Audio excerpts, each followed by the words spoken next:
अस्सलामुअलैकुम नाज़रीन, माली साल 2017-18 का बजट 26 तारीख को पेश किया जाएगा और उस सिलसिले में इस वक्त हम हमारा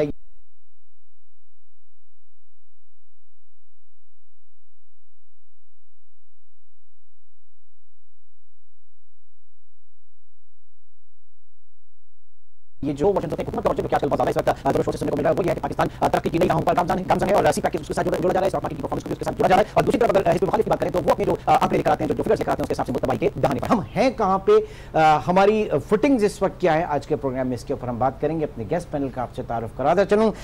senior economist doctor Hanif Alzarri इस वक्त स्टूडियो में हमारे साथ मौजूद हैं। हनीफ साहब बहुत शुक्रिया। और उनके साथ तशरीफ रखते हैं federation of Pakistan chamber of commerce के सदर जनाब जुबैर तुफैल साहब। जुबैर साहब आपका भी बहुत बहुत शुक्रिया। Thank you. मैंने कहा कि बात जरा आंकड़ों से शुरू करेंगे, हम कुछ आदाद शुमार से शुरू करेंगे। सबसे पहले जीडीपी ग्रोथ के हवाले से अगर हम बात करते हैं तो जीडीपी ग्रोथ जो है वो रिलेटिवली बढ़ी है, इसमें कोई शक नहीं कि जीडीपी ग्रोथ बढ़ी है, लेकिन क्या वो उसी नौयत की बढ़ी, उसी पेस के साथ बढ़ी और उसमें अवामिल क्या रहे, ये तमाम चीजें।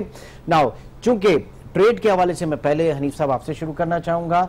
जो हमारे आदाद शुमार हैं उनको ज़रा जहन में रखिए, हमें ये बताइए कि आप बड़े मुआहदे करते हैं, फेडरेशन वाले भी करते हैं जनाब, ये आपके FTA और PTA जो प्रिफरेंशियल ट्रेड एग्रीमेंट्स और आज़ाद जो आपके एग्रीमेंट्स होते हैं, इन्होंने कितना सर्व किया आज तक पाकिस्तान को?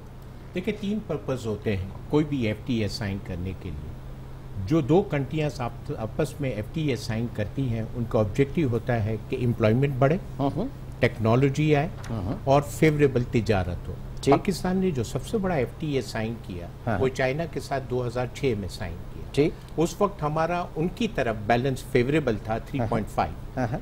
अब वो 2015 और 16 में वो जाके $15 बिलियन हो गया। सही। इससे आपने अंदाजा दिखाया कि पाकिस्तान से बाहर एक्सपोर्ट चाइना इतनी नहीं हो रही जितनी पाकिस्तान की चाइना में इंपोर्ट हो रही है। इकोनॉमिक के इंडिकेटर्स आपके पास मौजूद है।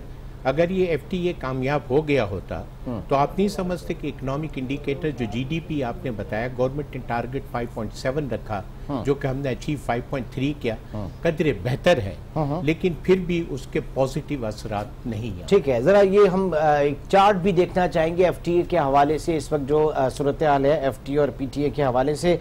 जुबैर तुफैल साहब, 2006 में चीन के साथ जब हमने FTA साइन किया तो $3.2 बिलियन और नेगेटिव हमारी इंपोर्ट ज्यादा थी उनके, और अब ये over the period of time 2015 में हम देख रहे हैं कि $14 बिलियन का एक तरीके से डेफिसिट उनकी तरफ टिल्ट है।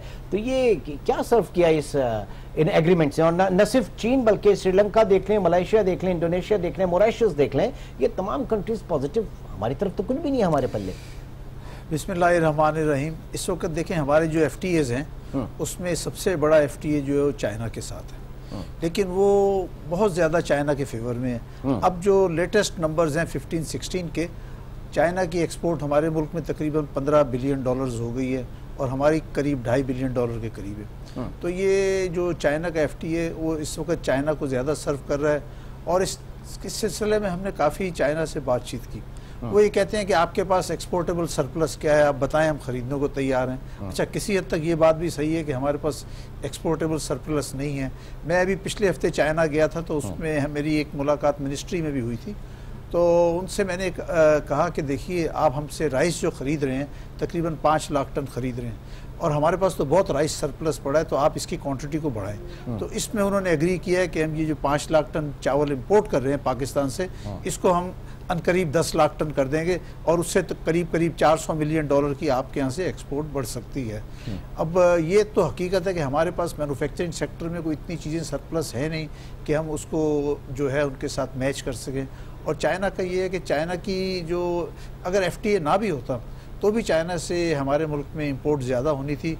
उनकी जो प्रोडक्ट्स हैं दूसरे मुल्कों से निस्बतन सस्ती हैं और इसी वजह से ये ज़्यादा हो रहा है। लेकिन मैं समझता हूँ जो हमने FTAs किए, चाइना से किया, उसके बाद मलेशिया से किया, तो ये इतना हमारे फेवरेबल नहीं है। या तो ये कि हमारी भी प्रोडक्ट वहाँ पे फ्री ली जाती। अब आज भी मतलब हमें इस पॉलिसी को रिव्यू करने की ज़रूरत है। इस वक्त जो हम दे धनाधन FTA वगैरह करने चले जाते हैं कि वो हमको सर्व क्या कर रहे हैं, किस तरीके से कर रहे हैं। देखिए, हम जो है इमरान, हमने पास्ट में 3 दफ़ा अटैम्प्ट किया कि वो रिविजिट करें, लेकिन चाइना ने कोई फ्लेक्सिबिलिटी शो नहीं की। तो वो लोग जो सी पैक को बहुत ज्यादा पॉजिटिव आ जाते हैं, जरा सी पैक पे भी आ जाते हैं ना। उसके बाद मैं एक्सचेंज रेट के ऊपर बात करना चाहूंगा कि एक्सचेंज रेट को हमेशा कहा कि आपकी एक्सपोर्ट्स को जो है वो थोड़ा सा बूस्ट करेगा, एक्सचेंज रेट जो आपको वो फेवर करेगा, कहाँ है? देखिए, मैं समझता हूँ एक्सचेंज रेट जो है वो हमारे लिए, अगर हम उसको अपनी करेंसी डिवैल्यू करें तो कोई इतना फ़ायदा नहीं होगा। हमारी इंपोर्ट्स बहुत ज़्यादा हैं और एक्सपोर्ट बहुत कम है। हमारी इंपोर्ट जो है करीब जो अब तकरीबन मिला जुला के 50 अरब डॉलर के करीब पहुंच गई है, और हमारी इंपोर्ट्स और हमारी एक्सपोर्ट जो है वो मुश्किल से बिकी है। ठीक, तो इस मौके पे अगर हम ये समझें कि हम कोई अपनी करेंसी डिवैल्यू करें तो वो मैं समझता हूँ कि इतना अच्छा फैसला नहीं होगा, और करेंसी का रेट जो भी मौजूद है इसको यहीं पे स्टेबल रखना चाहिए। आप नहीं समझते कि आर्टिफिशियल है ये इस वक्त हनीफ भाई? देखिए, करेंसी का रेट अगर फ्रेंकली आप देखा जाए, जब से हमने IMF से ताल्लुकात ख़त्म किए हैं, हर महीने हमारा 600 मिलियन 750 मिलियन हमारा रिजर्व कम होता चला जा रहा है। ठीक, हम इसको मेंटेन करने के लिए एक्सपेंसिव बोरोइंग कर रहे हैं। दूसरी तरफ कैश फ्लो देखा जाए तो कहाँ 45.7 बिलियन हमारा इंपोर्ट्स है, 21.4 बिलियन एक्सपोर्ट है। तो ये डेफिसिट ओवर 22 बिलियन की अगर आप रखें तो ओवरसीज पाकिस्तानी काफी हद तक सब्सक्राइब करते हैं। ड्यूरिंग डिस्कशन एक नजर जरा हम जो हमारी एक्सचेंज रेट है इसको भी देखना चाहेंगे कि ये किस तरीके से हम क्या पॉलिसीज लेके चले थे और किस तरीके से इसने हमें सर्व किया। अगेन ये आप पूरी स्लाइड्स आपके सामने मौजूद है, सारी फिगर आपके सामने मौजूद है। किसी तरह भी आपको ना आपकी एक्सपोर्ट को फेवर करनी है ना आपकी इंपोर्ट को फेवर करनी है। लेकिन इस वक्त हमारा एक तबका है टेक्सटाइल का, वो वॉइसिंग कर रहा है कि हमारी जो करेंसी की वैल्यूएशन है वो ग्रॉसली ओवर वैल्यूड है। तो पाकिस्तान की करेंसी ओवरवैल्यूड 105 क्या है? 105 रुपए 20 पैसे। अगर वो कह रहे हैं कि इसको पाकिस्तान डिवैल्यू करे तो हमारी एक्सपोर्ट बढ़ जाए, मतलब यही है कि उसी मकान को डिवैल्यू करके प्राइस अप करके देखा जाए कि हमारी एक्सपोर्ट बढ़ गई, लेकिन वॉल्यूम में कहीं एक ढेला भर भी एक्सपोर्ट नहीं बढ़ी। जुबैर साहब शायद मुत्तफिक नहीं करते। देखिए, मैं अर्ज करूं कि मैं करेंसी के मामले में जो है, आप करेंसी को अपनी डिवैल्यू भी कर लें तब भी आपकी एक्सपोर्ट नहीं बढ़ रही। आपके पास एक्सपोर्ट के लिए क्या है पहले ये मुझे बताएं। तो फिर वही आ गई ना कि आप एक्सपोर्ट करेंगे, क्या आप कॉम्पिटिटिवनेस नहीं है आपके पास? मैन्युफैक्चरिंग सेक्टर में कोई चीजें नहीं है, लिहाजा इस मौके पे करेंसी को डिवैल्यू करना कोई अच्छा फैसला नहीं होगा। आप पहले देखिए, इस साल जो 16-17 में जो ईयर क्लोज होगा, आपकी इंपोर्ट तकरीबन 50 बिलियन डॉलर की है, आपकी एक्सपोर्ट जो है 20 बिलियन डॉलर की है। तो इसलिए हमारे लिए बेहतर नहीं है फिलहाल करेंसी रेट जैसा भी है। और आपको एक और बात बताएं, हमारे जो बाहर बायर्स हैं वो इतने स्मार्ट हैं कि जिस दिन जितनी करेंसी डिवैल्यू करेंगे वो कहेंगे कि अच्छा आप अपनी प्राइसेस और इतनी कम करें।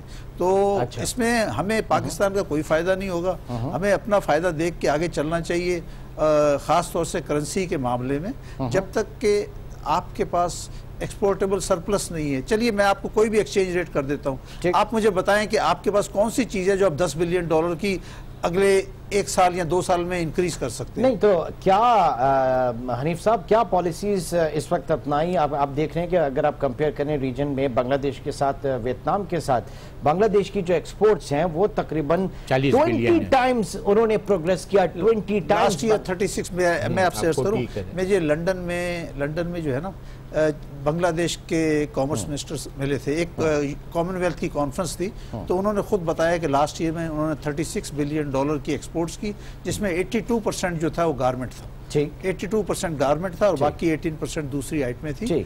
तो ये एक्सपोर्ट प्रोग्रेस अगर हम देखना चाहें तो उसके ऊपर हम बात कर रहे हैं, जिसमें बांग्लादेश जो उन्होंने 1998 से और 2015 तक का सफर है, और बांग्लादेश आप देख सकते हैं नाजरीन कि ये 5.3 बिलियन डॉलर से और ये 34 बिलियन डॉलर्स तक पहुंच गए, और पाकिस्तान 8.4 बिलियन डॉलर से 1998 में 8.4 बिलियन डॉलर्स था, और अब हम 22-22.5 लेकिन अभी जो एक दिन पहले फिगर आई है वो 21.5 है। 21.5 जून तक। और वियतनाम की अगर बात करें 8.9 बिलियन डॉलर से शुरू किया था और वो 177 बिलियन डॉलर के ऊपर है। सर, तो उनकी क्या पॉलिसीज है? वहां के भी चेंबर होंगे, वहां की भी फेडरेशन होंगी, वहां की भी हुकूमत होगी, वहां की भी मिनिस्ट्री ऑफ फाइनेंस भी होगी, मिनिस्ट्री ऑफ। मैं आपको बताना चाहूँ, देखिए सर, उनका मैन्युफैक्चरिंग सेक्टर जो है ना उसका बहुत एक्सपेंड हो रहा है। पाकिस्तान में मैन्युफैक्चरिंग को बढ़ ही नहीं रही है।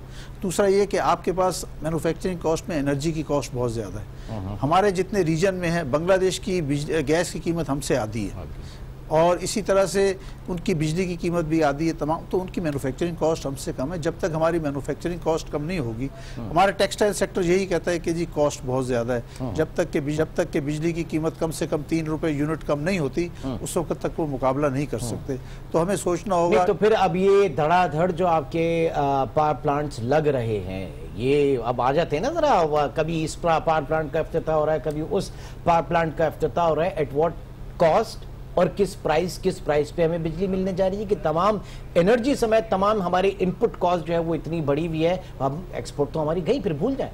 देखिए, 2 वजह है एक्सपोर्ट की, पाकिस्तान की तरक्की ना करने की।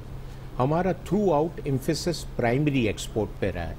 जैसे भाई ने कहा कि चावल करना है, कभी गंदम कर दिया, हमने कोई वैल्यू एडिड एक्सपोर्ट किया ही नहीं जिससे हमें प्रीमियम प्राइस मिल सके। मतलब रॉ कॉटन में आपने रॉ कॉटन एक्सपोर्ट कर दिया, बांग्लादेश यार्न कर दिया, बांग्लादेश वहां से उसको आपकी फर्निश उसमें करके कर रहा है। और एक बात और भी बता दें, जरा आप बुरा ना मानिएगा, सीपैक का जो रिविलेशन आया है 231 सफ़े का, वो जो एग्रीकल्चर की तरफ टिल्ट हुआ है, जो हमें आज तक नहीं बताया गया, उसके अंदर आप उठा के देख लें तो चाइना 4 सेक्टर पे काम कर रहा है। 6,500 एकड़ उनको जमीन दी जा रही है जिस पे कॉटन है, यान यहाँ बनेगा, उनके जो प्रोविंस है खासकर वहां पे उसका फैब्रिक्स बनेगा। यहाँ से हम एक्सपोर्ट करेंगे जी, तो हमें क्या प्राइस मिलेगी, उनको क्या मिलेगी?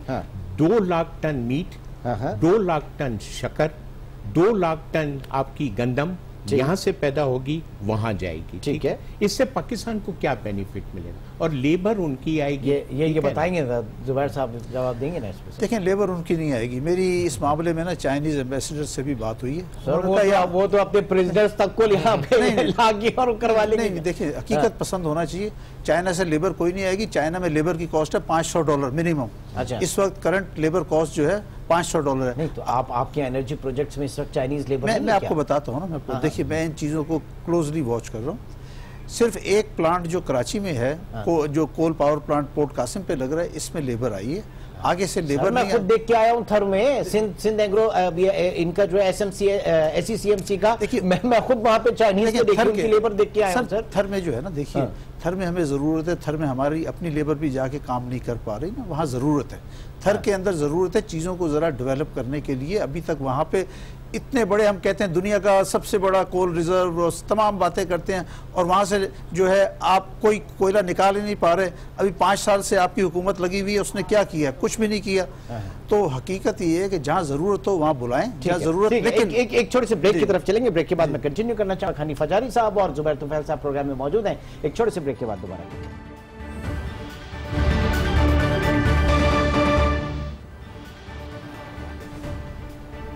Welcome back.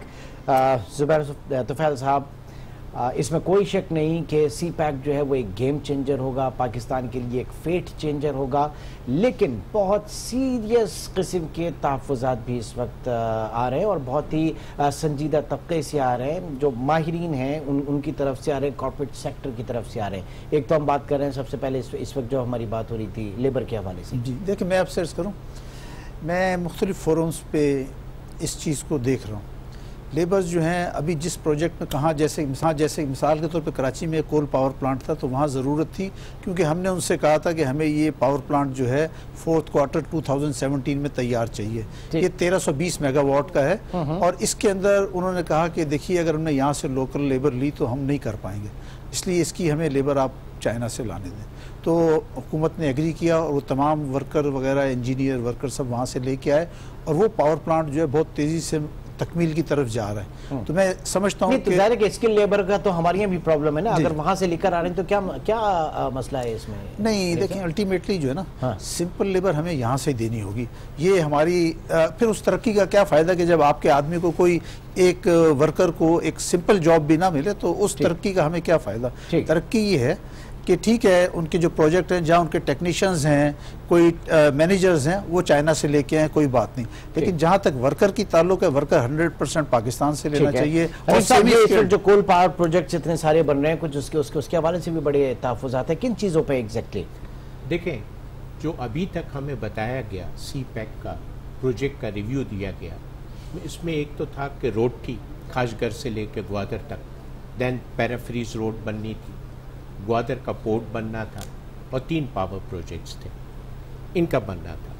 2020 में जिनको ये earlier harvesting of A project कह रहे हैं वो काम मुकम्मल हो जाएगा।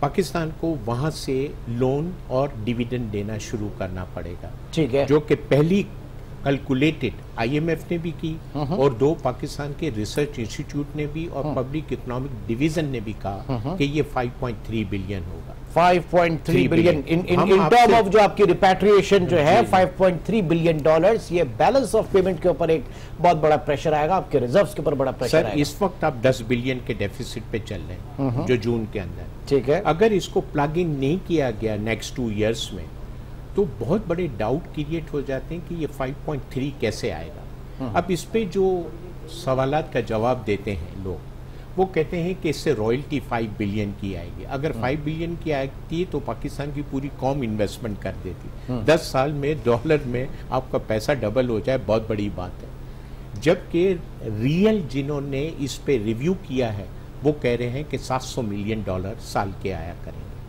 एक और बात मैं आपसे पूछता हूँ, यहाँ पे बात की जा रही है $5 बिलियन की रॉयल्टी की और यहाँ 700, और जिन्होंने 5 बिलियन की जो गवर्नमेंट के एडवाइजर थे उन्होंने सवाल किया तो उन पे बड़े क्रिटिकल सवालात भी हुए थे। अब कोल प्रोजेक्ट पे आ जाते हैं, देखिए इस पे भी बड़े ही सवालात हुए। इसकी एनर्जी IPP को बेची जा रही है, सोवरेन गारंटी दी जाएगी, जो कि आपका कल प्रोग्राम भी था। ठीक है, ठीक है। अब सोवरेन गारंटी दी जा रही है और हमने इंश्योर किया है। 2 स्कूल ऑफ थॉट थे, वो कह रहे थे कि 35% DCF, वो गलत था। 18% in dollar term return on investment है। 18%। हम आपसे सिर्फ ये सवाल करते हैं कि किस प्राइस पे ये एनर्जी प्रोड्यूस होगी, किस प्राइस पे ये दी जाएगी। जैसे तुफैल भाई ने कहा कि cost of energy at the moment is very high, जिसकी वजह से हमारे एक्सपोर्ट और हमारा इंडस्ट्रियल सेक्टर अफेक्ट करता है, तो हमने ये नहीं दिया। देखिए अभी तक एक भी एग्रीमेंट हमारी सी पैक की पोर्टल पे आया, अभी तक नहीं आया। ठीक है, ये तो अल्लाह मेहरबानी करे चाइना डेवलपमेंट बैंक की के जिन्होंने 231 सफ़े का रिपोर्ट वहाँ पे डाल दिया, जिसको गवर्नमेंट ने पहले कहा फेक है, फिर का लीक है। लीक फेक नहीं होती सर, पेपर लीक होते हैं, आपको पता है, जो जेन्युइन होते हैं। ठीक है। अब उसके बारे में फिर बाद में एहसन इकबाल साहब ने आके ये कहा कि हमने इस पे हमारे भी जो पॉइंट्स है रिव्यू के वहाँ भेजे हैं, तो चाइना ने कहा क्योंकि अभी हम ओबोर पे बिजी हैं तो हम बाद में रिव्यू करेंगे। देखिए चाइना के साथ निगोशिएट करना बिल्कुल ऐसा ही है जैसे एक जिद्दी भेड़िए के साथ करना। चाइना अपने डिक्टेट टर्म कराना जानता है एंड इट्स वेरी डिफिकल्ट। अगर आपने इस एग्रीमेंट को एज इट इज एक्सेप्ट कर लिया तो इसमें अमेंडमेंट नहीं आएगा, मैं आपको बता रहा हूं। ठीक है जुबैर तुफैल साहब, हमारी पाक चीन दोस्ती एक अपनी जगह, लेकिन ज़ाहिर है कि ये तमाम चीज़ें जो है ये एक बहुत ही प्रोफेशनल उसमें और एक तिजारती उसके ऊपर हो रही है। जी देखिए हनीफ भाई ने एक बात की जो इससे मैं इत्तेफाक नहीं करता, वो ये मैं भी नहीं करता, वो वर्ड मेरा ख्याल गैर मुनासिब है। बहरहाल देखिए हर मुल्क के अपने मुफादात होते हैं, हमारा भी मुफाद है, हमें चाहिए कि अपने लिए सोचें। कमर्शियल इंटरेस्ट अगला देख रहा है तो हमको कमर्शियल इंटरेस्ट। देखिए चाइना जो है इस वक्त उसके पास तकरीबन $3000 बिलियन के रिजर्व्स हैं फॉरेन एक्सचेंज के, और ये जो वन बेल्ट वन रोड की जो पॉलिसी है, मैं खुद चाइना में था, मैंने चीन के सदर की पूरी तकरीर सुनी जो उन्होंने 30-35 मिनट की थी।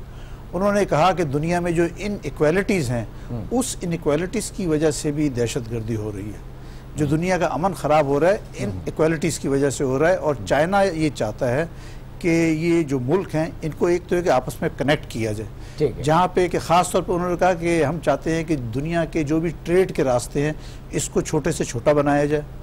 मिसाल के तौर पे उन्होंने कहा उनकी एक ट्रेन गई है जो यूके लंदन पहुंची 14 दिन के अंदर, और 14 दिन में ही वहाँ से वापस आ रही है, तो वो इस रूट को भी डेवलप करना चाहते हैं।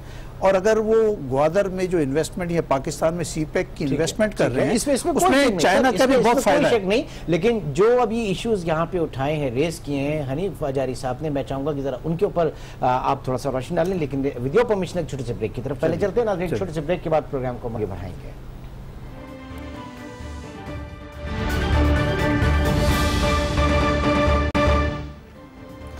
प्रोग्राम में एक बार फिर खुशामदीद कहेंगे। जुबैर तुफैल साहब, सीपैक के हवाले से एक पूरा प्रोग्राम हम कर सकते हैं, इसमें बड़ी दोबारा कीजिए इश्यूज है बहुत, इसमें पूरा 1 घंटे का प्रोग्राम चाहिए कम से कम। 1 घंटे का आप जितने घंटे चाहे मैं बात कर सकता हूं, आप करिए। कुछ टैक्स रेट्स के हवाले से बात कर लेते हैं। एक रीजनल कंपैरिजन हम इस वक्त देखना चाहेंगे कि जिसमें पाकिस्तान, सिंगापुर, श्रीलंका, बांग्लादेश और वियतनाम टैक्स रेट्स इस वक्त नाज़रीन अगर एक नज़र इसके ऊपर डालते हैं, हमारे सबसे ज्यादा होंगे। हमारा टैक्स रेट सबसे ज्यादा होगा। 31%, 5% वेलफेयर प्रॉफिट पार्टिसिपेशन फंड और 7% वेलफेयर फंड। अच्छा, प्लस ये सुपर टैक्स भी इसमें जी वो अलग है और शायद इस साल वो कंटिन्यू करेगा ऐसे इंडिकेशन। लेकिन इससे पहले तो इन्होंने प्रॉमिस किया था कि इसको एक साल के लिए लगाया, फिर दूसरे साल भी कंटिन्यू किया। अब देखिए तीसरे साल क्या होता है। ठीक, अच्छा, और साथ साथ हम इस वक्त ये देख रहे हैं कि इसमें सेल्स टैक्स के हवाले से बात करें तो ये भी सबसे ज्यादा 17% सबसे ज्यादा हाई है इस वक्त रीजन में। ये मतलब क्या पॉलिसीज बन रही है सर? मतलब आप इतने एग्रेसिव टैक्सेशन आम आदमी की आपने जान निकाल दी 17% सेल्स टैक्स पे। इनकम टैक्स जो है ना, इनकम टैक्स रीजन में सब जगह 25 है मैक्सिमम, पाकिस्तान में भी यही होना चाहिए। अब आप खुद से यहाँ से जो इन्वेस्टर्स को भगाते हैं, आपने इतने ज्यादा टैक्स रेट रखे हुए हैं और उसके बाद FBR का रवैया सबसे खराब, वो तो टैक्स पेयर को उसको इतना तंग करता है कि उससे कोई हिसाब किताब, वो चाहता है। FBR का कोई आपने हल निकाला है? प्राइवेटाइज कर दें FBR को, क्या करें? मुझे नहीं पता क्या किया जाएगा, लेकिन मैं देखिए मेरा उनसे बहुत अच्छा राब्ता है। उसके बावजूद मैं ये अल्फाज यहाँ TV से बैठ के कह रहा हूँ कि FBR का रवैया टैक्स पेयर के साथ बहुत ख़राब है। उनके पास 10 लाख आदमी हैं जो रिटर्न दाखिल करते हैं, उसमें से भी 4 लाख ऐसे हैं कि जिनके चंद हज़ार टैक्स होता है और बाकी वो सारे, और उसमें भी सैलरीड हैं। चंद हज़ार बिजनेसमैन है जिनका गला दबा दबा के टैक्स रिसीव कर रहे हैं। अब वो 3600 अरब जमा नहीं हो रहे तो भी उनका गला दबाया जा रहा है। ऐसा नहीं होना चाहिए। हनीफ साहब, इस वक्त जो सूरत हाल है टैक्सेशन के हवाले से, ये एक जो नई चीज इनके हाथ आ गई है, फाइलर्स और नॉन फाइलर्स की जो डिस्क्रिमिनेशन है पिछले 3 साल से हम ये देख रहे हैं, ये लोगों के अकाउंट से पैसे निकाल के ले जाते हैं। अब जाहिर है कि आप देखें ना, बैंकिंग डिपॉजिट्स वगैरह देखें कि कितना उसके ऊपर असर पड़ा, कितना आपका जो है वो कैश के ऊपर ट्रांजैक्शन शुरू हो गई है। बात सर ये है कि चले 1 साल 2 साल 3 साल, ये कोई नहीं पूछ रहा कि एट व्हाट कॉस्ट। पहले तो चीज ये, फिर दूसरा कितना टैक्स बेस बढ़ा कितना, क्योंकि आप तो ये कह रहे थे ना कि हम इतना प्रेशर उन पर डालेंगे नॉन फाइलर्स के ऊपर के जनाब वो टैक्स नेट के अंदर आ जाए, टैक्स बेस आपका बढ़े। क्या बढ़ा? देखें, जब ये फाइलर नॉन फाइलर की क्लासिफिकेशन दी गई थी, कहा गया था कि हम न्यू SSCs लाएंगे। लास्ट ईयर 1.1 मिलियन लोगों ने भरा था इनकम टैक्स का रिटर्न, जैसे जुबैर भाई कह रहे हैं, लेकिन इस साल उसमें से 2.5 लाख लोग अपीयर नहीं हुए, यानी नंबर ऑफ SSCs कम हुए। और फाइलर नॉन फाइलर का कॉन्सेप्ट अगर देखा जाए तो जो इनका डिफरेंशियल है वो वॉट मिनिमम 2% का है कि ये एज ए कॉस्ट एब्जॉर्ब हो चुका है। हमारा मैन्युफैक्चरिंग सेक्टर ले लें, कोई भी ले लें, कंज्यूमर इसकी कॉस्ट बियर कर रहा है और कोई नहीं कर रहा, और इससे नहीं आएंगे। हालांकि एवेन्यूज हों, आप मुझे दे दें, मैं आपको निकाल के देता हूँ। जो ट्रैवलिंग करते हैं उससे आप NTN नंबर मांगे, ठीक है, फिर इसके अलावा जो बड़ी कल्बें हैं उससे मांगे, मोबाइल फ़ोन को आप देख लें सर, खाली इन्हीं चीज़ों को आप टेप करेंगे, यू कैन फाइंड रियली बहुत ज्यादा टैक्स। मतलब ये कि जहाँ पे उनको मिलता है उनको तो विदहोल्डिंग एजेंट बना देते हैं। जी जी। वैसा देखिए, मैं अर्ज करूँ कि ये जब तक आप नेट नहीं बढ़ाएंगे ना, ये 1 मिलियन रिटर्न्स के साथ काम नहीं चलेगा।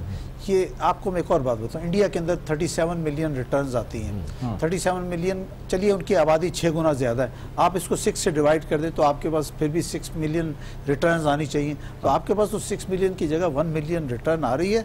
और मैं समझता हूँ इसके अंदर FBR का फेलियर है।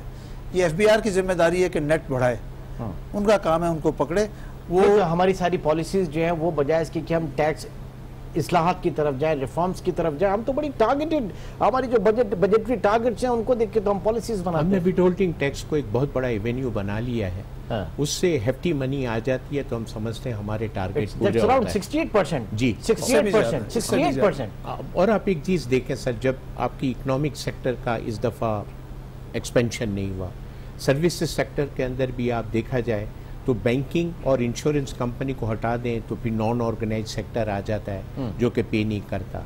होलसेलर और रिटेलर से आप पूरे उठा के देख ले 1% भी टैक्स कंट्रीब्यूशन नहीं आ रहा। ठीक है, एग्रीकल्चर इसके लिए जरा एक से ये चार्ट भी हम देखना चाहेंगे ना, नाज़रीन को भी दिखाना चाहेंगे ये मैन्युफैक्चरिंग सेक्टर के हवाले से। और इस मैन्युफैक्चरिंग में आप देख लिए कि एग्रीकल्चर सेक्टर जो कि हमारे जीडीपी में 21%, 21% का हिस्सा है मजमूई कौमी पैदावार में। इनके यहाँ पे अगर रेवेन्यूज के हवाले से बात करें, टैक्स रेवेन्यूज में, तो ये 1% महक 1% जो है हमारे यहाँ जो रेवेन्यूज में शेयर है ये एग्रीकल्चर का है। जबकि पूरे पार्लियामेंट के अंदर कितने हम देख सकते हैं कि वहाँ पे हमारी जो पूरी लॉबी है, कितने हमारे सियासतदान हैं जो इस एग्रीकल्चर बैकग्राउंड से हैं, और उनका जरा लाइफ स्टाइल देखिए। जी जुबैर तुफैल साहब। जी देखिए ना, सारा मैन्युफैक्चरिंग सेक्टर से ही ले रहे हैं। एग्रीकल्चर को जो है, क्योंकि ये एग्रीकल्चर लॉबी जो है ये सारी पार्लियामेंट में मौजूद है और ये लोग अपने ऊपर टैक्स लगने ही नहीं देते। आप देखिए शुगर है, शुगर मिले हैं सारे पॉलिटिशियंस की हैं। हर आदमी अपने आप को, अपने इंटरेस्ट को प्रोटेक्ट कर रहा होता है, टैक्स देने के लिए तैयार नहीं है। तो इस तरह से मामलात नहीं चलेंगे। आप कब तक मैन्युफैक्चरिंग को कितना स्क्वीज करेंगे, कितने पैसे, कितना उनका गला दबाएंगे। Look at their life style. उसके बाद रिटर्न्स फाइल करने देना आप 400, 500, 2000, 4000, 25,000। हाँ, एग्रीकल्चर तो एग्रीकल्चर या फिर आपके ये प्रोविंशियल सब्जेक्ट कहते हैं और चारों सूबों तो को मिला ले। ये तो भाई डिबेट के लिए कहते हैं ना कि प्रोविंशियल सब्जेक्ट है और प्रोविंस कर रहे हैं। कितना कर रहे हैं? 2 अरब रुपए चारों प्रोविंस का टोटल आया है। अगर इसको 2 अरब को आप जीडीपी का परसेंटेज देखें तो 1% भी नहीं होता। ठीक, मैन्युफैक्चरिंग के ऊपर, मैन्युफैक्चरिंग सेक्टर जो है वो अपना टैक्स दे रहे हैं। मैन्युफैक्चरिंग वाले जो हैं वो सही तरह से दे रहे हैं। लेकिन मैं चाहूंगा कि मैन्युफैक्चरिंग के ऊपर जो सेल्स टैक्स का रेट कम होना चाहिए। 17% सेल्स टैक्स बहुत ज़्यादा है। आपने गरीब अमीर को सबको 17% से सेल टैक्स आप ले रहे हैं। वो चीनी जो गरीब भी खाता है वो भी वही सेल्स टैक्स दे रहा है, जो अमीर है वो भी वही सेल्स टैक्स दे रहा है। तो हुकूमत को चाहिए कि थोड़ा सा अपने सोच में, रवैये में तब्दीली लाए। ठीक है, वो इस सेल्स टैक्स को बहुत शुक्रिया। हनीफ हजारी साहब आप प्रोग्राम में, और जुबैर तुफैल साहब आप दोनों हज़रात प्रोग्राम में शरीक रहे। नाज़रीन, हमेशा मैंने प्रोग्राम के शुरू में कहा था कि 2 वर्जन्स होते हैं। हुकूमत का ये कहना है कि पाकिस्तान तरक्की की नई मनाजिल तय कर रहा है और स्टॉक मार्केट से उसको रिलेट किया जाता है। साथ ही साथ कहा जाता है कि हम जो है इस वक्त आसमान से तारे तोड़ कर ले आए हैं, लेकिन हैं हम कहाँ पे? ये आदाद शुमार वो हैं जो इस वक्त हमने आपके सामने पेश किए। तो हमें खुद पता होना चाहिए कि हम इस वक्त खड़े कहाँ पे हैं। इंशाल्लाह आपसे फिर मुलाकात होगी। अपना बहुत ख्याल रखिएगा। अल्लाह हाफ़िज़।